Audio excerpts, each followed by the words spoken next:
This conference will now be recorded. Good evening, ladies and gentlemen. This is Clueless Trading Frank. It's approximately 8:41 p.m. on December 21st, just a few days away from Christmas Day. Welcome. This is our weekend webinar, rescheduled by one day. As I mentioned last night, needed to see what the market reaction today would be based on the events over the weekend and on Friday with the bank stress test coming out great, and the Fed allowing the big cap banks to restart their dividend buybacks. I'm sorry, that they restart their dividend payments, as well as most importantly the buybacks, and that caused a massive movement in the market, as you know, specifically on the bank side. That was huge. That's a very good thing, though. All right. Full disclosures, it's purely for financial education, not for any solicitation or advice. These sessions are recorded, uploaded to the Clueless Trading YouTube channel for further viewing by all of the members and free trial subscribers. And anyone out there with the internet connection, very valuable resource, as you know. And let's start. We'll try to keep this brief. So I don't need to remind anyone what you're seeing behind you is the actual market, the reality of the markets, and it's extremely volatile. It's extremely volatile, but if you're selective, if you're quick, if you're an active trader, you're actually doing quite well. Day to day, it's the volatility is increasing. There's no question about it. The VIX index, which I show all the time, is still contained within a range, even though it spiked up this morning when the markets opened down, what, I think 300 some points, right? Spiked up to 31, the VIX, the volatility index, and then right after that it started to push back, and we ended at around 25. We'll be looking at that in a second, in a few minutes, and of course I put that out on the real-time Twitter feed too. So so the key is to a couple of major developments. One is the Federal Reserve allowing, as I mentioned a few minutes ago, allowing the big banks to restart their buyback programs, and that caused a massive move on the banking side. Goldman Sachs alone was up $15. Wish we were in it, right? But who's to know? Because the banks were kind of just like moving sideways and doing nothing. JP Morgan was up $3. Bank of America was up $1, which is a lot for Bank of America, and all kinds of stuff, and the rest of them too, Morgan Stanley and such.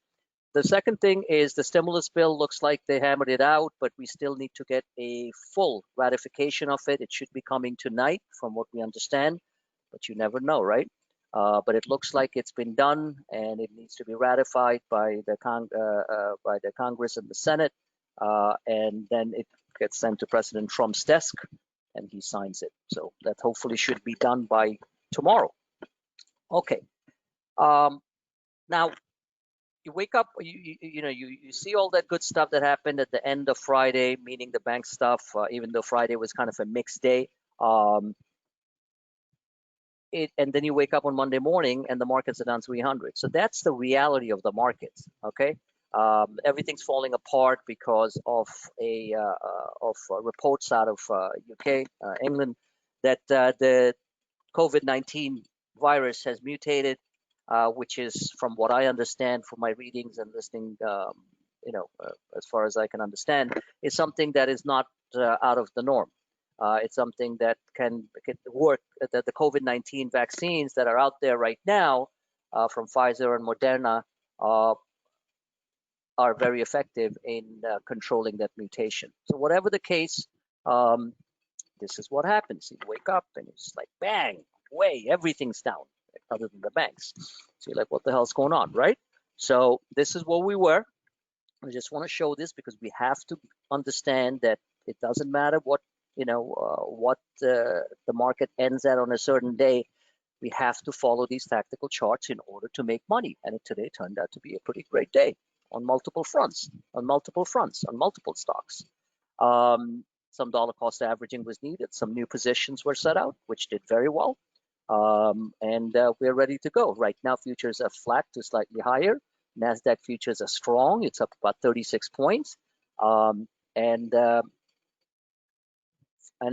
that's it. Okay, so here we are at 5 in the morning. Just a full-scale meltdown that started at around 4 in the morning, right when the European markets open, and you can see a full waterfall decline right there, just giving in. So that was the European negative effect on the lockdowns, on the ban on UK travel, not from us, from the rest, from about 40 different other countries, not accepting any flights out from England, and all the virus fears again. So that's where we are. Then comes 6 o'clock in the morning, big buy program starts, and continues throughout. In fact, continues throughout the day. And this is where we ended up at the end of the day, right here. 1 second, right there, right there.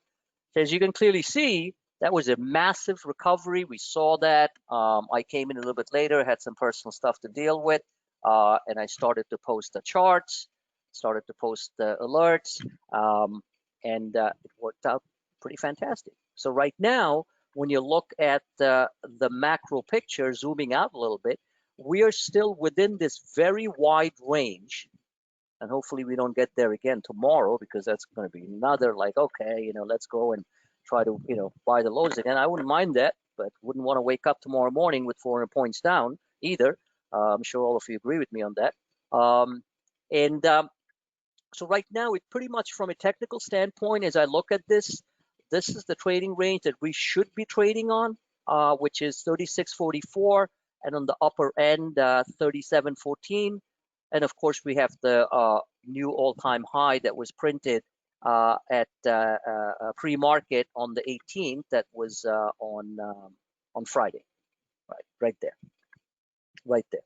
So basically, at this point, from a technical standpoint, given that it's Christmas week, we just have 3 more days of trading: Tuesday, Wednesday, and Thursday, so we have. I wouldn't be surprised if we attempt as early as tomorrow. To be honest with you, as early as tomorrow, I wouldn't be surprised if we get up and retest all-time highs again.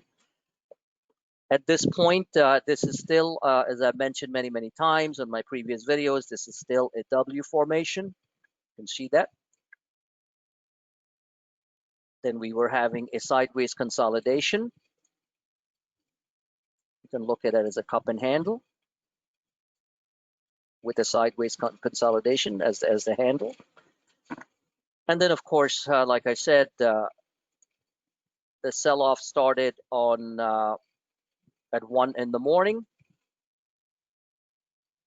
That's Sunday morning, at night. And now we're bouncing back hard. These are straight line up and downs.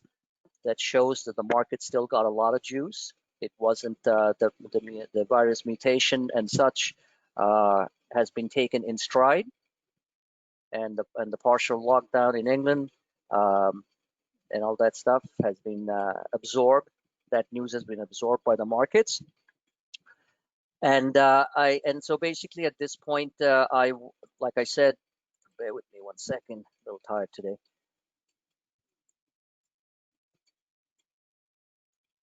That we probably will re-enter the 3,700 level by tomorrow morning, let's hope.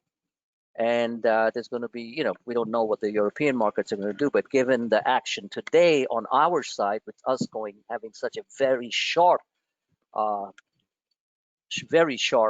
reversal higher, I would assume that the European markets will also open higher, because they kind of follow our lead, and we'll see. So again, we have a fair shot to retest the highs. This is your short-term trading chart, which gives you the roadmap to manage your trades and your positions on an intraday basis, as well as an intra-week basis, but more so on an intraday basis. So please do keep an eye on that. So it looks, to me, like I said, I've accepted volatility as a constant, and I'm sure all of you have too. So nothing surprises me anymore. Nothing surprises me anymore. What can happen? Just have to be ready to react and make money through whatever difficult circumstances we wake up to in the morning. Okay. So saying all that, internals are looking pretty damn good. You can see that very nicely. Stochastics. Here is the most bullish part. We had a massive drawdown on the MACD when the markets fell apart pre-market at around 5 in the morning. And you can see that we bottomed and we started to turn. We have a crossover intact, and that crossover should, the percentage K and the percentage D lines, the blue and the red line, should get back over zero, and I expect that to happen tomorrow. So far, so good, but just be ready for volatility. That's all. Next. Next is the chart of the Nasdaq. Spectacular recovery. We crashed and burned pre-market, and then this is actually the QQQ, so it's not a real-time chart. In other words, not the futures chart. So this is the reality of what happened in the overall market during trading hours. And you can clearly see here that we almost, and I put this out too earlier when I came in a bit later this morning, that we almost got down to touch and retest this gap from the middle of December. But the markets turned pretty hard at around 10 o'clock, and then this is what we saw. Now here's the real bullish part on the move. As you know very well, that we went into Apple pretty hard at the lows, and it worked out terrific. And Apple is still climbing after hours. Now, Apple being a leading stock, both on the Nasdaq as well as on as a component of the Dow Jones Industrial Average, this is a very positive development, and that's the reason why the Nasdaq NQ futures right now are up 39 to 40 points. They are the leading futures compared to the S&P, so it's pretty damn good. So Apple's news was pretty big that came at the end of the day. It's not, I don't think anybody expected it. And that was that Apple's getting into the electric car business, which they've talked about before in years past. But it looks like this time they are really seriously getting into it. And then from what I read read quite a bit after the market closed on different industry publications, that Apple might introduce their first self-driving car by 2021. That's pretty, that's pretty big. It's not going to be a big money maker right away, but that's another revenue stream, if you want to look at it that way, that Apple's getting into. Like Amazon gets into everything, so Apple's getting into self-driving autonomous electric vehicles, and that's fantastic. The stock took a big move up, and those options were up about 200%, maybe a little bit more. Actually, about 250% from 80 cents or something like that, and it closed at $2.10, and still looking pretty damn good because after hours it's climbing. So here's a picture of the Nasdaq 100, the QQQs, the Qs that you all are familiar with, and so far, it looks fine. It looks absolutely great. So the first level of contact where you should see some selling will come in at 310.43 right there. And of course, we have our all-time high on the Qs, which is 311.94, which we had talked about weeks ago, and it got there. And I wouldn't be surprised, again, from a bullish standpoint, that this week we approached 312.46. Given the strength in the big cap stocks, specifically Apple, was the only big cap tech stock, by the way, that was in the green by a large degree, up 3%. But Apple's the heavy weighting. Amazon was flat after being up. We're not in Amazon right now. Netflix was down. Nothing crazy, but down. Google was, I would say, flat, only up $7. So when you look at the FANGs per se, Tesla pulled back 6.5%. We bought some real cheap calls for Friday to play the move if it comes. It's been a pretty powerful winner for a lot of our members. So, you know, obviously needs to rest after being added to the S&P 500 and the SPX 100, S&P 100 on Friday. It was natural that it would pull back. I believe I did put out the chart on Tesla. You can see technically it's not broken yet. So, you know, still room to move. So saying all that, the Nasdaq still almost managed to go green, the Nasdaq Composite, and the NDX, but didn't quite do that because Apple was the only one doing the heavy lifting. There's a lot of other tech stocks we're going to look at very quickly today that were doing very, very well, very, very well. As you know, Shopify, DocuSign, a lot of smaller ones like Palantir, Airbnb, AI, which went berserk. That C3 AI, a stock that I've been highlighting since the IPO. That almost is back at its highs. The high was 165. Let me see. Oh no, it blew past the high. The previous high was 145. It went to 168 today. Those are the new generation of stocks we need to put on our radar. Okay, guys?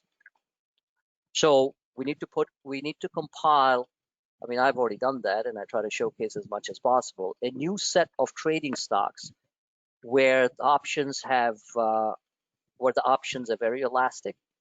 The gammas are good, the deltas are good, okay? The implied volatility is good. In simple English, they move with the prices. So we need to compile that list and not keep on looking at the same old stuff like Netflix and Facebook and Amazon. And nothing's wrong with them, but I'm just simply saying that from what I can understand, that even when the FANGs and the big cap leaders, I shouldn't say old, but the older leaders are flat to down, as was the case today, aside from Apple, the rest of them are going berserk because that's a new generation of companies. Cloud plays, cybersecurity, like CrowdStrike, fantastic winner, and still going higher. Snowflake, Airbnb, AI, not to mention the stocks like Valdar, Laser, which we haven't traded yet, but that's another. And those are the those are the LiDAR stocks that I talked about, LIDAR, laser, I can't remember, laser whatever, technology. And one of the reasons they went up like crazy, Valdar went up 33% today. We'll take a look at that too, because Apple supposedly is going to be using LiDAR technology. There was another one I kept been keeping an eye on, but that took off like a rocket. That's QS, QuantumScape. All right, that stock was up $31 today to 104. So there's a lot of other things. What I'm trying to say is there's a lot of other new generation of companies that are out there that we can trade, both day trade and swing trade actively, which can pay the bills very handsomely, even when the old names are old tech names are not doing much. Okay, so please keep that in mind. It's very important to be flexible. Okay, here's your Dow Jones Industrial Average. We broke down hard. This is again 4 in the morning, 5 in the morning, whatever the case, 6 in the morning. Big move up. In fact, the best performer today, back in the range. This is the mid range. That's the lower end of the range. It's back there again, and it's looking pretty damn good. Yes, me. I mean, these are powerful, powerful recoveries. Powerful recoveries, no question about it. So that shows that given we just only have a couple of trading days left till the end of the year, that the fund managers want to be in the market and not out of the market. So the charts are clearly showing that. That's my interpretation of the picture. If they wanted to be out of the market, we would be down 600 points today. We'd be down 600 points and these charts would look like crap. But we didn't. So it's telling us something. Remember, money talks and crap walks, right? Exactly. So the fund managers are still in there. Hedge funds are in there. and they want to end the year on a solid basis. Of course, there's going to be bouts of severe volatility. We know that. We woke up to one of those this morning. All right, next. Nothing here, nothing to see here. Yeah, why don't we pull up something? Let's take a look at the weekly chart of the S&P. I haven't got a chance to look at it today, so I'll do it with my good people here. So here's the weekly chart of the S&P 500, of the E-minis and the SPX, of course, and we can see what's going on. So far, we're certainly overbought, but keep in mind, we have been overbought since the 16th on a weekly basis. Since the 16th, please, right there, since the 16th of November, for more than a month now. And we are cruising over 80 RSI on the stochastics in between bouts of severe volatility. That's showing internal strength within the market. So when you hear that clarion call for, what should I say? What's what I'm looking for? The doomsday call of everything's all over. Well, it ain't all over. I mean, look at the weekly charts here. Look at the internals. Look at the internal on the MACD. It's moving sideways and still, no signs of any major breakdown. So far, so good. Now let's take a look at this picture here. This is really powerful because whichever way you slice it or dice it, you can see here that we have a situation on a weekly basis, which takes us into the first week of, takes us towards the end of the month, and of course the first week of January, give or take, first couple of days of Jan 2021, that the markets really just want to bust a move above this rising wedge. And that's pretty intense. It is pretty intense. And we're definitely overbought, mind you, no question about it. That's why we reset so quickly, but then we bounced back really hard. That's an inverted hammer. I'm sorry, that's a hammer reversal right there. I would call that a long tail hammer reversal today, this week, because it started this week. Look at that. So the upper end of the Bollinger, that's the best way I can measure it, is 37.67. So that's 67,683. That's another 400 to 500 points on the Dow. Another 400 to 500 points on the Dow. Just to get up here.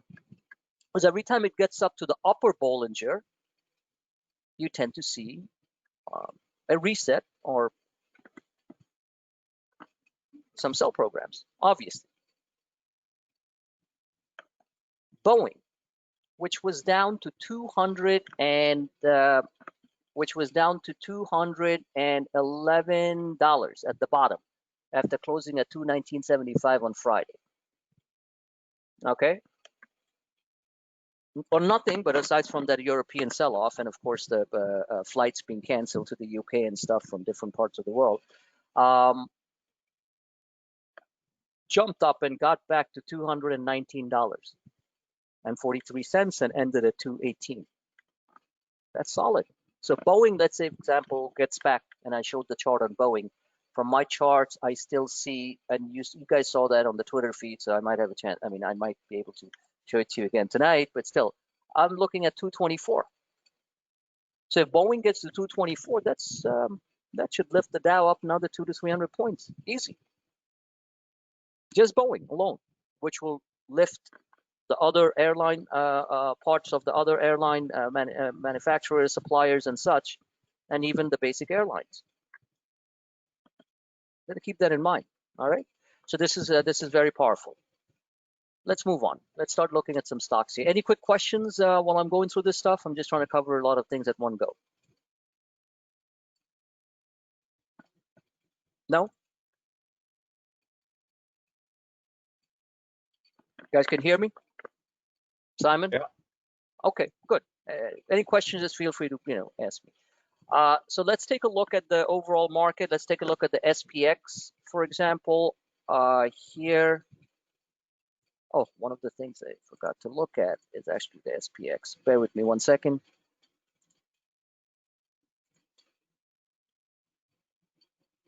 That's your daily. on the S&P 500. See that very clearly. This was this was one of the longest tail reversal. In other words, the sharpest point reversal on the S&E mini futures that I can detect in many months. Look at the tail from 35, from let's say 3,600 to almost 3,700 in one single day. And I'm looking back for, it's pattern recognition, and I can't find the tail that big. Can you guys? I don't. I mean, I see a tail when the markets hit a new high and pull back, but this type of hammer reversal, let's try to get this. This type of hammer reversal, I can detect that type of reflex rally starting pre-market, of course, going all the way back to July. Can you guys? Simon, you see any? Because I don't.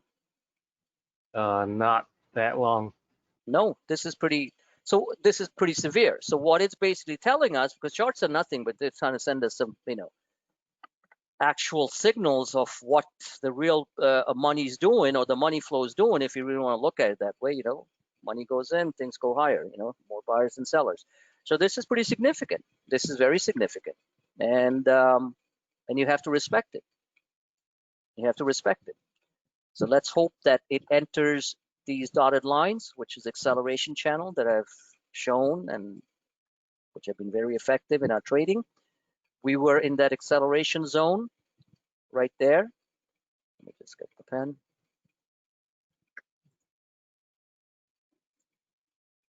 Okay, so here's the channel that started off all the way back in September. The green dotted lines. It's been respecting the channel very well. Dropped out of it, came back in it, ended within the channel on Friday at the close. Complete flash crash, and now, if you notice, attempted to get back in the channel, just quite couldn't do it today. But if it does, then you're going to make another new high. Is it possible that we go to 30? There are different lines here, 3,800 and stuff. Hey, look, anything's possible. Okay, anything's possible. The market's got juice, and the fiscal stimulus is certainly a big plus. And on top of that, regardless of the activity in the options market, which is reaching some very extreme levels by a lot of individual investors, by the way, options volume has exploded big time. That is somewhat of a danger sign, to be honest with you. But regardless of that, a significant amount of money still hasn't come back in the market. And I'll post an article that I read over the weekend. Is where is the new money going to come from on the next leg of the bull market? And that's going to come from the fixed income side, bonds. It's going to come from fund managers who are sitting on still a lot of cash.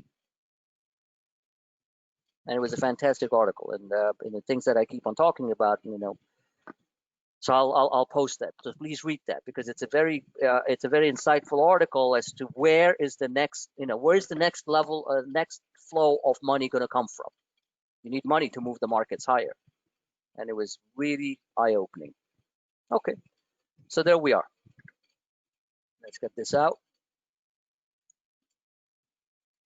Now, in between this, like I said, we're going to see intense bouts of volatility, but again, if you want to look at the macro picture, this is the way you look at it. And this certainly is a bull flag. We fell out of it. We need to get back in it. And like I said, if we need to basically close above the 37. Basically, we need to close above 37.20, 37.24 on the E-minis and the S&P 500 in order to make another new high, which can happen this week, in my opinion. Okay, let's take a look at the VIX while we're doing that before we get into individual charts. And I know I put this out there on the Twitter feed, but just to remind you all, because the VIX is the ultimate tool to figure out whether you should panic, sell, take a loss on your overall portfolio, or should you dig in, look for selective cost averaging opportunities on positions that you're in, or put money into reversal trades, new reversal trades that'll make you money. And that's what we did today. That's what we do almost every other day when the markets fall apart. So this is your VIX. Spiked hard, pretty intense. This is your 1 hour VIX. And then it started to sell off. And then there was a little bit of, in the last, since 2 o'clock, there was a little bit of movement up. And as you can clearly see here, this looks like a bear flag. It's a bear flag.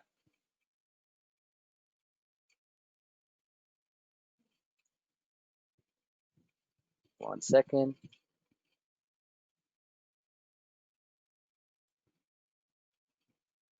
That to me looks like a bear flag.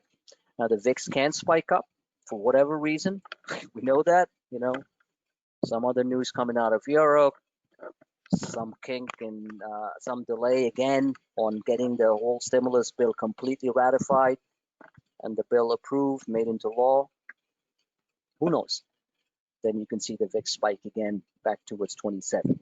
This overshot, well, overnight, of course, pre-market, and starting to get oversold again. And let's see. But so far to me, this looks like a bear flag, which will resume the primary trend, which is down. That's what flags do. This is a bull flag. That's a bear flag. Just to remind everybody. And the primary trend is lower. So there's a gap fill here, somewhere around 2350. I wouldn't be surprised if we go back and test these gaps. And that itself should be another 200 to 300 points on the markets based on the readings on the VIX. Let's take a look on the VIX on the daily to give us an idea of what might be happening going forward. This is intraday stuff that's happening, and I certainly keep an eye on it, try to keep you guys well appraised so that no one freaks out too much. Remember, one key factor in trading, and I know you all know that, but I just need to remind everybody, you just can't buy the BTFT. You can't buy the effing dip just because it's falling. You got to look at the charts. You got to figure out, do some readings. Look at the VIX primarily. If the VIX is pointing down and the markets are down, so that means that's a positive divergence. That means the markets are going to turn around, and vice versa. If the VIX is falling, so the VIX is rising, and the markets are still rising with it, there's a fairly good chance that the markets are going to pull back, and that's a negative divergence. All right. So I keep an eye on this. It's always on one of my screens because this really helps me in knowing when to bail or cut down on a position size or add to that. Let's take a look at the daily. This is very interesting. This is the first time I'm seeing the daily today. It's a busy day today, posting all those great trades. Okay. And also keep in mind that when I'm a little bit late in the morning, it's a personal stuff to deal with, and the markets are down, you all can rest assured, but by the time that I'm coming into the market's going to turn around and go higher. That's exactly what it does. Have you noticed that? Every single time, let's say, I said, okay, things will be delayed a little bit, real-time alerts, and then I start coming in, markets are down 400, within me coming in, all of a sudden the market's turning around and go positive. All right, I'm half kidding, but it's, it's a joke, guys, all right? So wake up. But it's true. I've seen it happen a couple of times. I don't know. Maybe I do control the markets. Yeah, I wish. So basically, we have the downtrend line here. These charts are extremely precise, extremely accurate. You can't make this up. These lines have been drawn to perfection, literally. And despite the craziness of the VIX, you can see what happened. We hit the downtrend line. We overshot. This was all fat green. till 11 o'clock in the morning or 12 noon. And then we have a inverted hammer. Now this is not red, doesn't matter. It's still an inverted hammer. Now notice the long tail. If you all remember, we had one of the longest tails on the S&P reversals on the E-minis, right? You guys remember that, right? I showed it to you guys a few minutes ago. Chris, Paul, Simon? Yeah. Exactly. So notice this, because this is all mathematical symmetry, okay? The systemic quant funds, okay, and the algos, they're working off, some of them are purely working off the VIX and the S&P, the VIX S&P correlation, okay? Inverse correlation, of course. So that's one of the things I've noticed over the years. We had one of the longest tail reversals, and we had one of the longest tail hammer reversals on the other side, which is bullish on the overall market. And you can see the opposite of that on the VIX. So at this point, it looks lower. It has re-entered into the Bollingers. It overshot the Bollinger in a big way pre-market when things were completely falling apart. I believe pre-market, the futures were down a lot more than how we opened up. I believe they were down almost 500 points. So this is what it looks like internally. The fast stochastics are oversold, so they're starting to bounce a little bit. But whichever way you look at it, I think we should be able to get down towards the 22 level.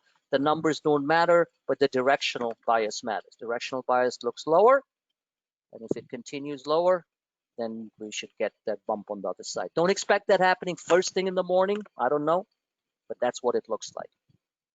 Okay. Enough of the markets and the VIX. You guys have a good idea on what's happening with that stuff. And let me get this out of here and let's look at some stocks. So let me ask you all. Oh, one other chart I do have to show, which I did show before. And those are coming off the quad platform. Beautiful stuff, beautiful stuff. Very easy on the eye, very mathematical. This is what's going on. This is what's going on. Massive. Hit exact the gap from November 30th. Look at that. So this is for now, this is a defined, established triple bottom, somewhere in this range, 36, 33. Why can't we make a new high? Based on this technical picture, anything can change. Based on this technical picture, based on the rising wedge, based on the structures that have been drawn, you should be looking at 37.33 to 37.41. And of course, a retest of the previous all-time high, which is 37.27, which should be arriving maybe as early as this week. So this looks great. Look at that. Look at that. I tend to rely very little on my emotions, as you all know, and try to rely on these type of fantastic structural patterns and charts to keep my emotions in check and make money. It's really as simple as that. It really is. Okay, let's me get this out. Now, ask you guys a question. So what was the best stock you made money on today? Simon, today or this week or whatever. Let's pick one from my members. NNDM, Nano Dimension. There you go. There you go. That's a little small cap stock. And you've been swinging that stock all the way through since I suggested it? No, just the last couple of days, but so happy with that. Excellent, excellent. So NanoDM, if you all remember, is a company that has a revolutionary technology on the, what was that? I forgot. I remember when we first bought it, that was back in November, the stock was somewhere around here. Now it's, up almost 80, 90%. They have the technology to manufacture some sort of tiny semis, right? Or what was that again? Yeah, I think they're 3D printing with metal. There you go, 3D printing with nano. Thank you. So this, from a chart standpoint, let's dress up this baby a little bit. All right. So it is certainly a fantastic looking chart. This is the daily. This is the weekly, and the weekly is pretty wild. Okay. Now keep in mind this is a small cap stock, so you have to be. Even though the chart looks fantastic, explosive volume, expansion candles. This is a small cap stock, and so it will be, it could be down like 15% for no reason other than maybe a couple of big sellers taking some profits from $5 or $4. So let's just do this very quickly.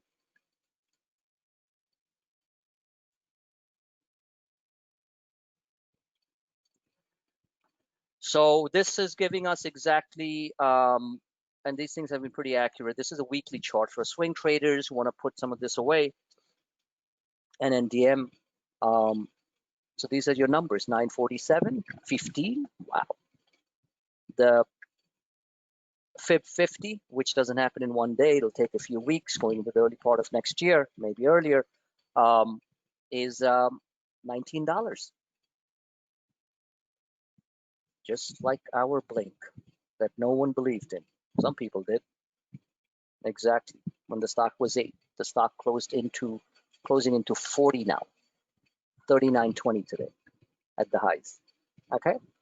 So this is the type of stock that we would certainly swing trade because it's looking pretty damn fantastic. So those are your numbers, Simon. All right? If you're looking to trade this is not a day trading stock, and everything looks A-okay. Look at the MACD just exploding. Look at that. And no one talks about it. Just the way no one talked about Blink. No one talked about GameStop, which, by the way, hit 17 pre-market because activist investors in consultations with the board to do something radical. Exactly. 17. You could have bought that stock all day long at $12 or wherever it went to when right after earnings.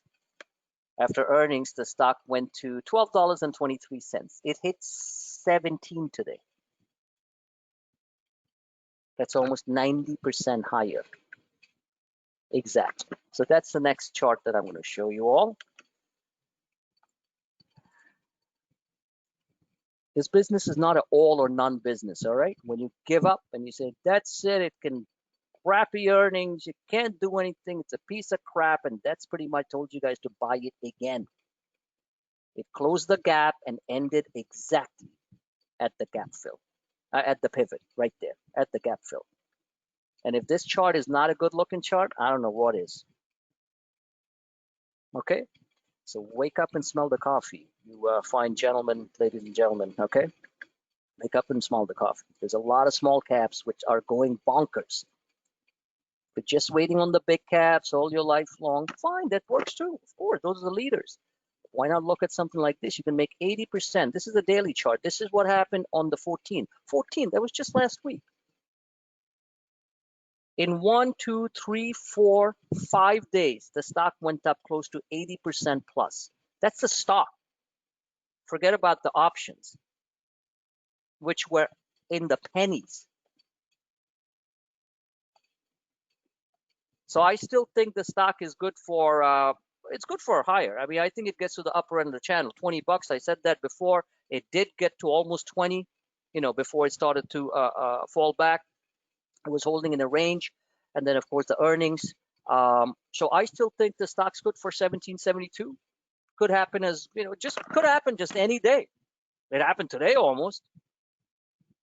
And then upper end of the channel from a swing perspective is still 2047. When you have 3 billionaire activist investors in one single company, I don't think they're just effing around with their money. Do you? I don't think so. And these are some serious names, including the biggest name is the co-founder of Chewy.com, which is a serious stock. Do you think he's kidding around, sitting with a couple of $1 billion in GameStop because he's nothing better to do? I don't think so. Okay.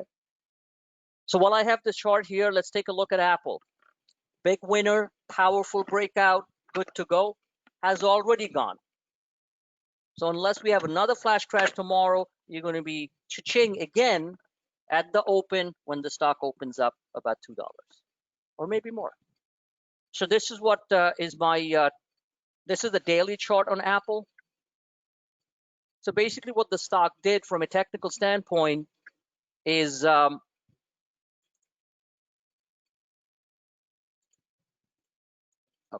it closed the gap from 1, 2, 3, 4, 5 days ago. Remember when Apple spiked up $5 last week? So spiked up, got up there, 130 level. I've been very accurate with Apple. Apple moves in increments of $1, $3, and $5. That's it. Look at this chart. Upper Bollinger is 131. It hit that aftermarket tonight. It actually hit 131, so it hit the upper Bollinger. All this is a check mark. They're all good internals. And so let's minimize that so we can see the charts better. Okay. Clean this out. So there's nothing bad I can say about this chart. Now, people who are emotionally really bullish, they'll say, oh, the stock is, it's going to 138. Well, yeah, it sure can. It can go to 138 this week. It's only $8 away. It's actually not only $8. That's a lot of $8 to move a stock like Apple with that many shares out there. But playing it incrementally, at this point, you're going to move the strikes up. Remember, told you guys to buy the 130 calls when the stock, when today it fell apart to like 80 cents. You bought a bunch of them, lowered your cost, or entered as a new position, and you'd just be very happy. All right. Big hammer needs to break out over 129.63, which it has, because it closed at 130.62. No, that's after market 130.62. So it's over this right now. This is your acceleration channel right there. Sorry, slipped out of it. So if it enters that, then you're looking at 135. This is a good looking chart for a large cap tech company. Market leader. That's it. There's nothing to it. This is not GameStop. This is not NNDM. This is Apple. Now, if Apple comes out and says, we have nothing to do with self-driving autonomous vehicles and stuff, stock will drop a bit. So you'll be back here at the gap fill, back to 125, 126. Do you think I want that to happen? Absolutely not. I want this box, which has stock is here right now, to shoot into this uptrend channel. That's it. That's your daily swing roadmap. This is Apple on an intraday basis on a 1 hour chart. Clean this out. In order to be a robotic trader, like I always remind everybody all the time, it's not something that comes naturally. All right? Nothing. I don't care how disciplined you are. You have to trade these type of charts, your own charts, structure them, look at the ones I present, and use them to make money. Look at this. So at this point, Apple is here, which is R2, resistance 2. R3 is 130, 143. We have a rising wedge here, which goes all the way up to 132.50. So on a short-term basis, we could get there by tomorrow. Look at this surge. It's a powerful, powerful indicators. This is your short, this is for people who are either day trading or looking to hold it overnight, not the longer term picture that I just showed you all. So this is what I'm looking at.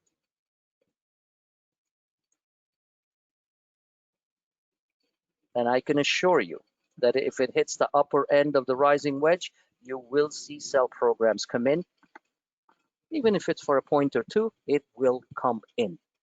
So if you're silly enough not to take partial profits or sell your full profits, Sell partial profits along the way, and don't wait for that exact number, because right there you're going to get bamboozled and you'll be just like, what the hell did I do? So when I show this chart, just screenshot it and trade it like you would. Any questions on Apple? No, sir. Good. Next, let's take a look at Shopify, Beast. This beast is just too much because the option premiums are nuts, but it doesn't matter. It wants to go higher. This is an hourly chart. The chance to buy Shopify for today was on Friday. The stock was down for no reason. And today was up $25. In fact, at one point was up $30.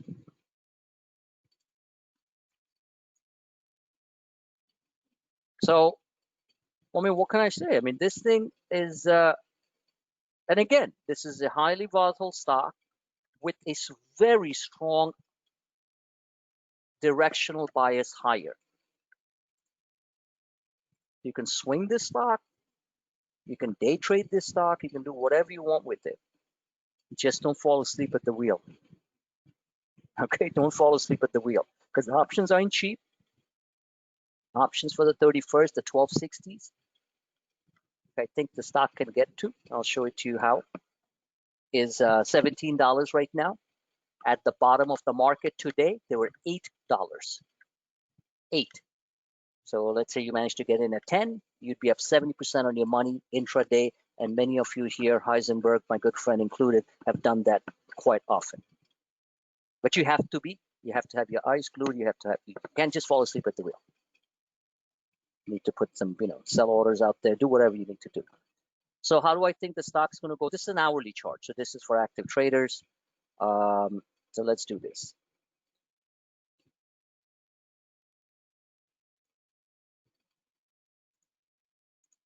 There's so many things moving, so many new companies. It's fantastic. What's going on here?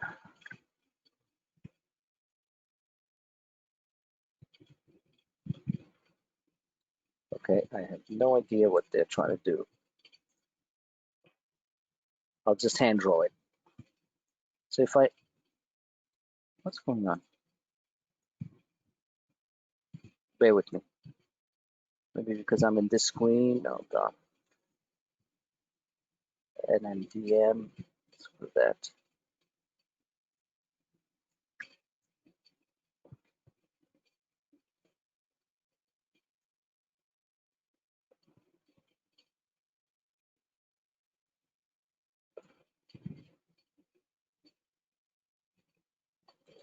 Okay, I was trying to draw this thing here to show you guys how we get to. Okay, okay, good. So right there, 1250. By this week, possible. By next week, in my opinion, very possible. Right there. Go hit this first, the 1220 level. Maybe pull back a little bit and just zigzag its way higher. So that's it, but you cannot fall asleep at the wheel. Everything is A-okay, internals. That's Shopify for you. Longer term, the stock's going a lot higher, and I've shown that to you before. Let's see if I can show it to you again. And let's see here, hourly, daily, whoa. Yeah, longer term, 1260 is the sort of the short-term picture. Longer term, the stock's going a lot higher. All right, that's it. Unless they do something really stupid, unless Amazon really tramples upon them and brings a Shopify type platform within Amazon, this stock has really no major competitive threat. There you go. Let's take a look at Amazon. Amazon's kind of stuck. It's kind of stuck. Nothing bad, nothing good.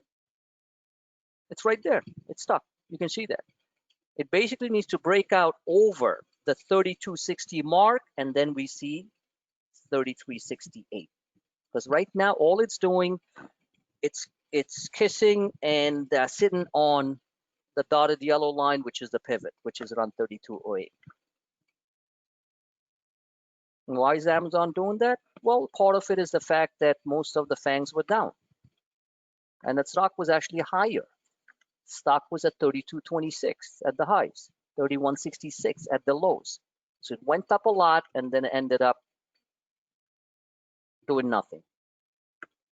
So that's Amazon. See the difference in, no, this is the Amazon daily chart.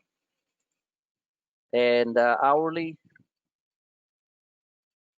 come on. Guess won't give it to me. All right.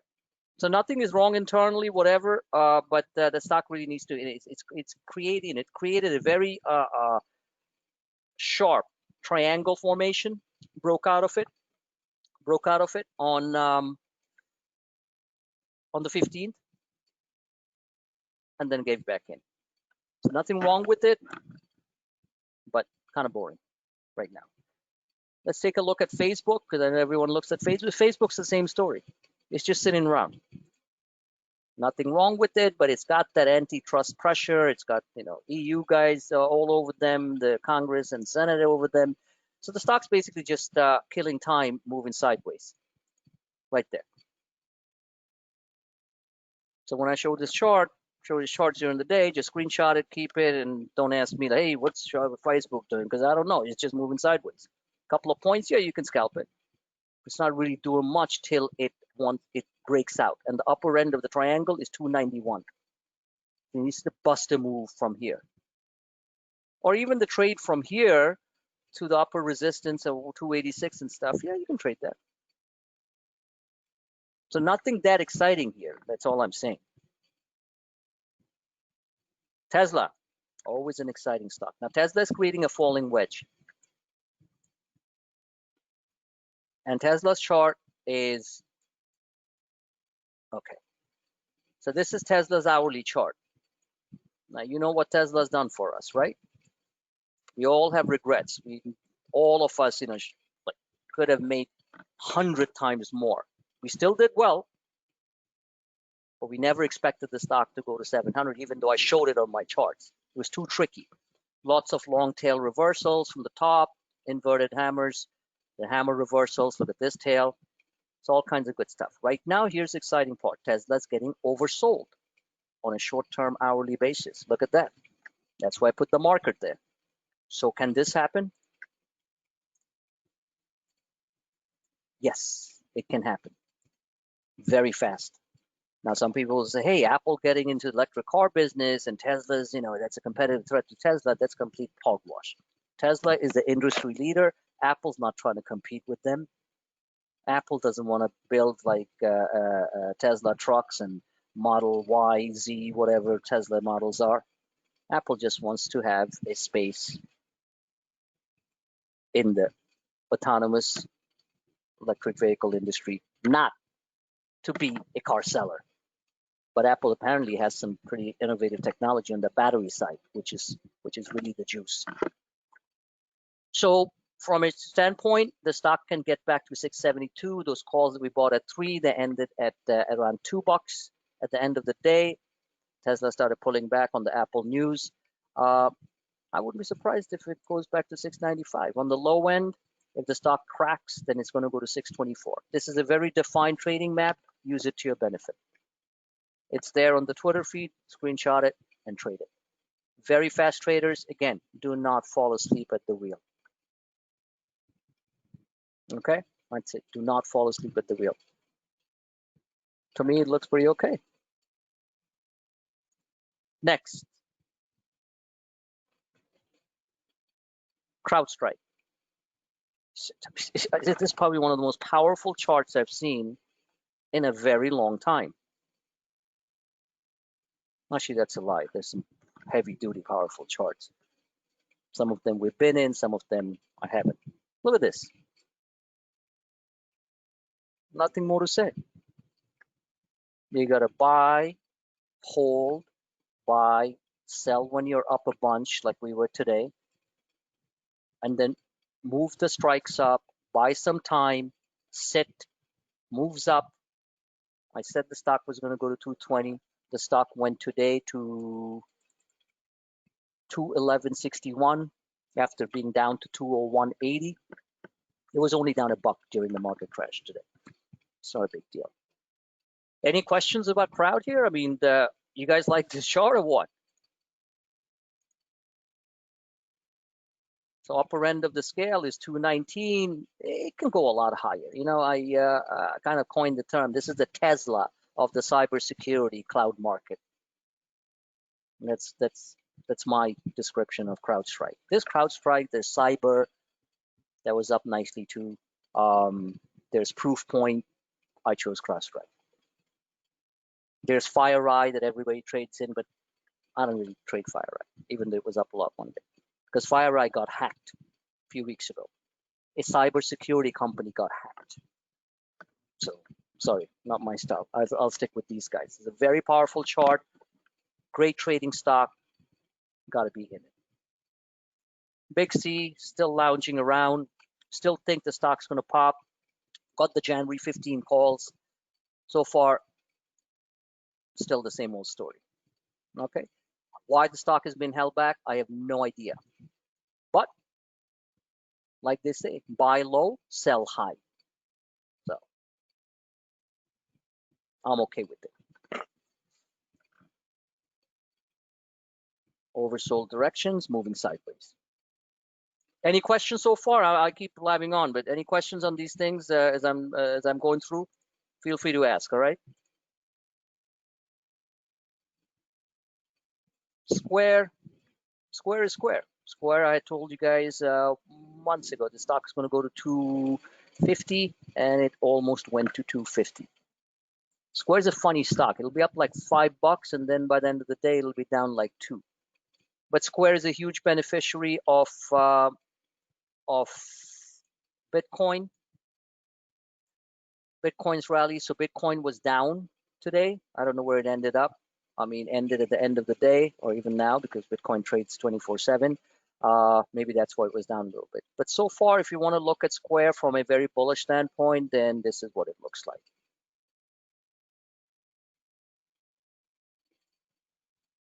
Oh, come on. Any questions, anyone? Or everyone's just so fascinated, they're just listening? Oh, good here. No? Okay. Yeah, I got a question. Go ahead, sir.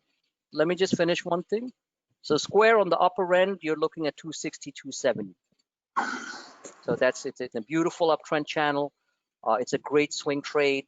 You can buy it, 2 months out, 3 months out, in my opinion.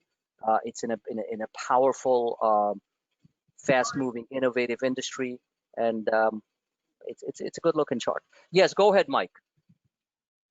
To a lot of people and a lot of metrics, the market is so overvalued and so stretched out. Is there a list of stocks that are going to correct? Is there a list of stocks? Like they did last March and like they did last December? No, listen, the only reason there's not a single list of stocks that might, of course the market's overvalued. You're talking about that all the time. But an overvalued market can stay overvalued. And there are stocks which are overvalued but are growing so fast that they are the next, leaders, like CrowdStrike, like Airbnb and stuff. So is there a particular list per se? I don't think so, because everybody's got their own opinion. You ask one fund manager what he thinks, he'll give you his opinion. You ask another one who's managing 30 billion bucks, he's going to give you his opinion. So from a standpoint is you can certainly go look at Investors Business Daily. You can type into Google, like, overvalued stock, and you're going to get all these numerous answers on different things. Markets never, a very good question that you asked, Mike. Markets are never homogeneously overvalued. In other words, not everything's overvalued at a time. Boeing is certainly not overvalued. Okay. Apple certainly is not overvalued. Amazon is not overvalued. Okay. So my point is that it's more of somebody's own perspective on what overvaluation is. But certain stocks are overvalued, but markets don't care when they want to go higher. Valuation has never stopped bull markets. Remember that. What stopped bull markets is the Federal Reserve and everybody getting into the market, which they are certainly not. So that's the answer to your question. You want to short the market in the first part of January or so when we do get some selling? Do it through the SPYs. Why bother with individual stocks? You do it with individual stocks, they're going to whack around, go the other way, and you'll be dead. You'll have another short squeeze. You'll be another short squeeze victim. So that's it, you know. And certain stocks which get overvalued, they get corrected very fast. You know what the most overvalued stock in the market is? Mike, I'll tell you, Tesla. Try shorting Tesla. Try shorting Tesla. Jim Chanos says is down $40 billion. Him and his cohort shorting Tesla since it was a $200 stock. And it was overvalued then. So the most overvalued stock in the market is Tesla. So if you want, you can certainly buy some puts on Tesla, and the day that it's down 100 points, you take your profits, you know, be happy. But so that's what I'm saying. I heard Burry is also shorting Tesla now. Oh, Barry's shorting Tesla? Okay. Yeah, I saw that too. I saw that too. And listen, these are big guys. I'm not, you know, who are we? I'm just simply saying that overvaluation and stuff is a function of the Federal Reserve, the interest rates, the overall interest rates in the market, and the prospective growth rate. Let me give you a bullish scenario for a change. All this massive, this is DraftKings, by the way. Stock is still the same. I still think the stock gets up to 59, 64, kind of moves around during the day. Nothing wrong with this chart. So I'll give you a reality of how markets work. The Federal Reserve is pumping in $60 billion a month through its different sets of monetary programs, right? Buying mortgage bonds, buying corporate bonds, blah, blah, blah, all this stuff. Buying treasury bonds. So they're liquefying the economy. Fed Chairman Powell has said openly he has no plans to start tightening the tap. Now, what happens when the Fed does this type of stimulus? Does it go to work right away? And I'm asking you guys that question. Does it go to work right away, or does it have a lag period before it seeps into the economy? They lost last week, had won every game since the very end of September. Yeah, like I couldn't understand what Chris said or whoever said something. It lags by how many months, you think, Simon? Group reads.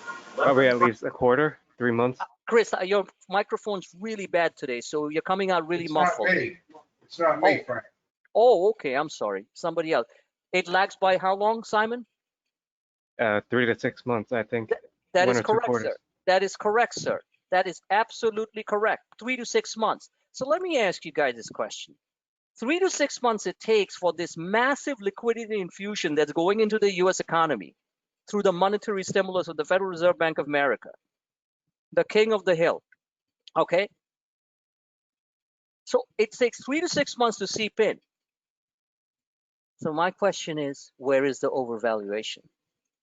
Of course, there is overvaluation in some individual stocks, but the overall market, the economy hasn't even felt the bump of this massive liquidity infusion that's going into the U.S. economy because of the pandemic. It has never happened in U.S. financial history, this much money going in.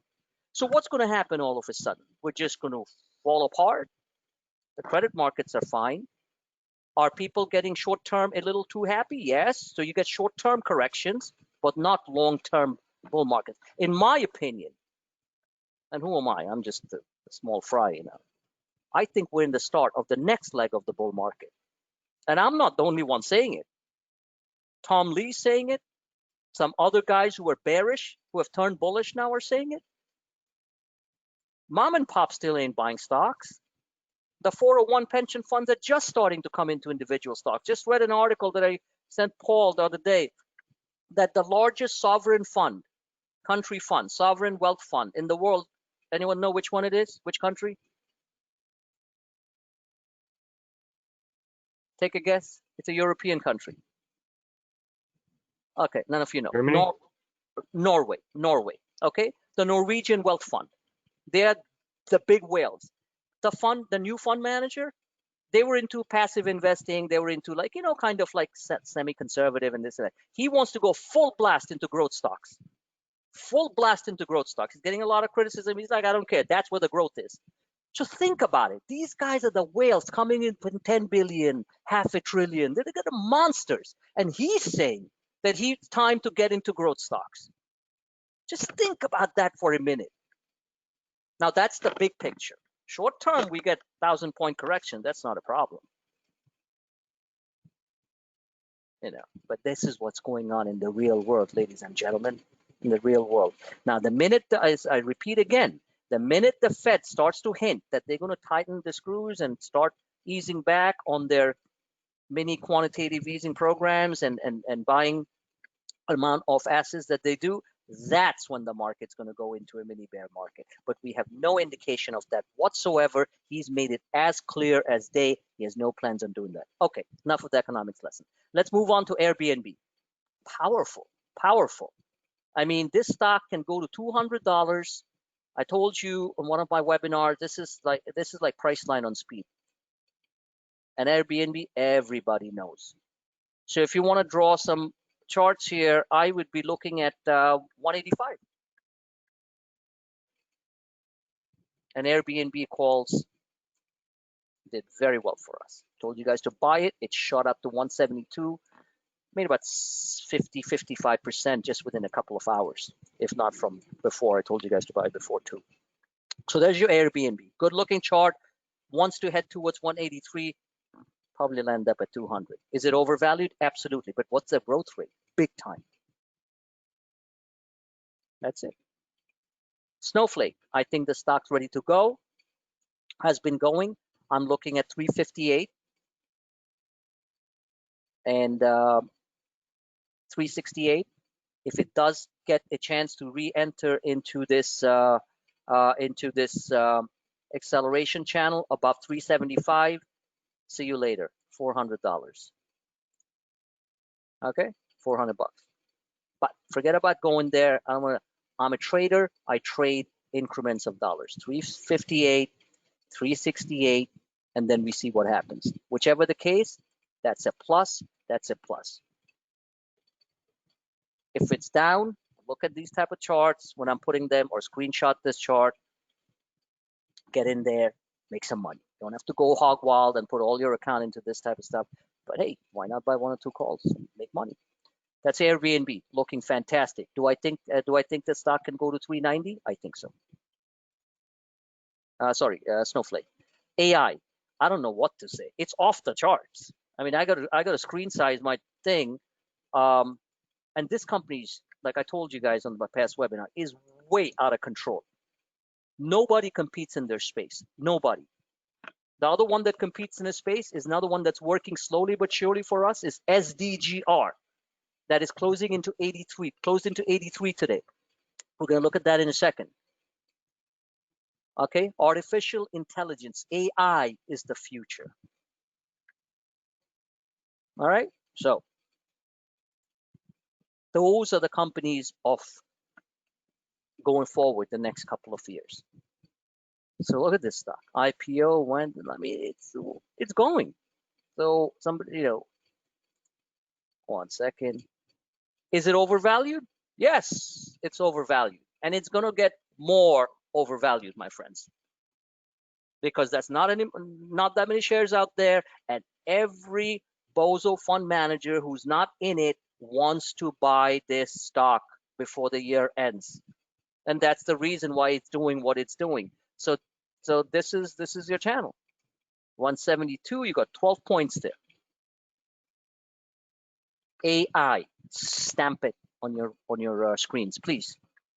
Next stock, Datadog, perfectly fine, moving slowly on the low, on the below the mid channel.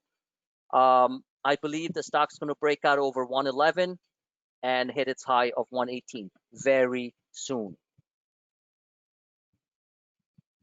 Blink, see you later. Really, see you later. Okay. Is this overvalued on a short-term basis? Absolutely. Is it the future? Like I said a long time ago, when the stock, we used to trade the stock down here. Remember? I told you to buy a swing trade and just leave it there. So the ones who left it there, they are losing their heads. This is the ultimate cup, macro cup and handle breakout, and the stock is going a lot higher. Yes, someday it'll be down $3. It was just down a couple of bucks just yesterday and 2 days ago. But who cares?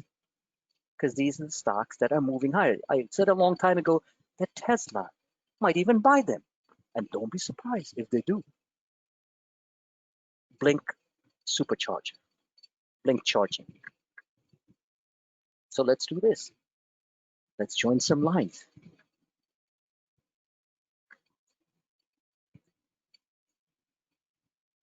I think the stock is going to $50. A-okay, A-okay. These are phenomenal ideas, okay? So when somebody didn't get in here when we initially started trading the stock, it doesn't matter. It's where the stock is going, not where it came from. The company's transforming itself into a monster. Next. Now, these are really hot stocks that are very much in heat right now. Now, I told you guys that one day the stock was down because there was this Reuters bullshit article that Intel's Mobileye division is, if you remember from last week, Mobileye division, I think it was on the 15th, is coming up with a competitive technology for this laser technology called LiDAR, L-I-D-A-R. Please read up on it, okay? Who cares? This is what the stock did today. And I told you guys to buy the 25 calls, if you remember. January 15, 25 calls. Those calls were up 413% today.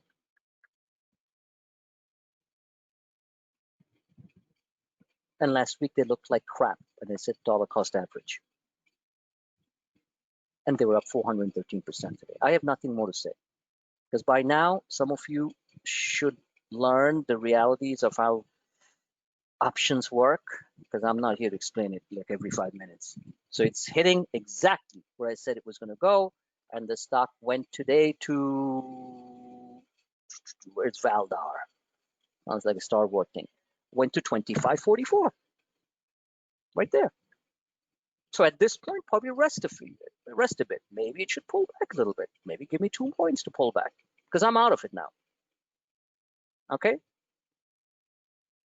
And then reevaluate, because at these type of high beta momentum stocks with a small float with names that are not well known, this thing can do this. And I do this really fast, like bang, up another $6. Do I think it has a high probability based on everything that I'm seeing? The momentum, look at that candle. And look at the perfect pattern symmetry. This is where it crashed way back in October. And this is, do you see the pattern symmetry? It's an exact size of the candle. This is unbelievable. Double bottom, boom, right there. It should rest a little bit here, maybe for a day or two, and then most high probability will break out. Do you want to buy time? Buy the January 15th. Valdar. Okay? All right. No questions yet? Anyone? Okay. Good. GME, I talked to you guys about data.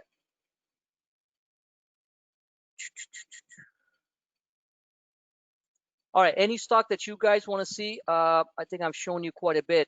I don't want to spend the whole night going through every single stock. Any stocks that you guys want to see? Very quickly before I wrap up. It's 10 o'clock. No one?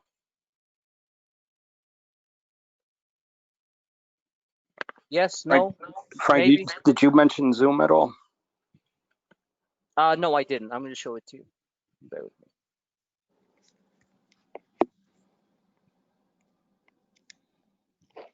And Zoom is another stock that you cannot fall asleep at the wheel. You know what I'm saying? Look at the stock. It was up to $427 on this COVID mutant stuff.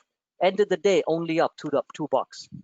So unless you are long the stock, On Friday, you got creamed. If anybody who got into the stock at the 420 level, which a lot of people did, not on our side because I didn't even suggest Zoom, but they got creamed and they all like fell apart. So you cannot sleep on the wheel. I'm not very hot on Zoom,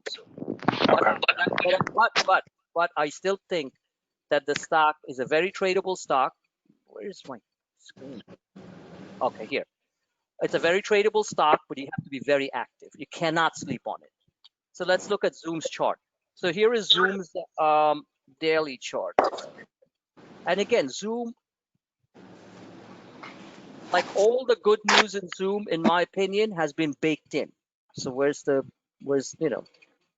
juice? It doesn't mean the stock can be up 15 bucks, 20 bucks like it was today. I'm simply saying, what else about Zoom can Zoom do that will move the stock price up to old highs? I'm just asking anybody, unless they sign with Apple or somebody. They're in Apple. I don't know. All right, so here's Zoom chart. This is the daily chart. Zoom needs to break out over 437. Its 50-day moving average is 453. Best case scenario, you have 50 points in it to go to 453, because a powerful stock like this should be able to hit its 50-day moving average. But as long as it stays below 453, you're not going to see technical quant buy programs really come in force. Once it breaks 453, you're going to hit this zone here, 487 and possibly 500. For now, this is what Zoom is going to keep on doing, like this. So you got to be in it before it happens. I mean, that's a bell curve, right? Exactly. Look at this. So here was Friday.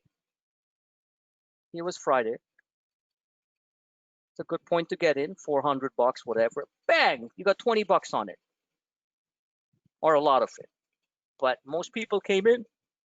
So this was pre-market. At 6 in the morning today, when the markets were at their lowest, Zoom was at its highest. Right? Exactly. When the futures were at their lowest, Zoom was at its highest, pre-market. This is when the markets open. Zoom, you had one opportunity, one 15-minute opportunity to get the heck out of Dodge, or else it killed you. So I'm sorry. I wouldn't be trading Zoom right now. I'll probably eat my words, but I don't care. I don't see a pattern here. Can you trade it very quickly for a couple of minutes, for a couple of points? Yes, but why not expend that mental energy in some of the other ideas that I presented to you, which are far better? Okay, does that answer your question, Heisenberg? Yes, sir. Thanks, sir. Now, Alibaba is a different story here, okay? Alibaba recovered huge. By the way, Paul, did you see ARK was buying Baba all through the day today? Yes. Exactly. This is Alibaba's chart. We have the 267. Please, somebody please mute their mic. Okay. Alibaba's chart. Here we look. There we go. Dragon bullish. I believe the stock is going to 260, 265 as early as tomorrow. This is a defined pattern. Big buying came in at 252 at 6 in the morning. Pre-market, of course. Then the stock opened up. Come on, get this out of my way. Okay. Then the stock opened up 9:15, 9:30. It never looked back. Ended here. Alibaba's daily chart. I like this because it is on the low end. It's cheap compared to some of the other ones. Okay. So that's not what I'm looking for. So I like buying things when they are on the low end of the technical scale.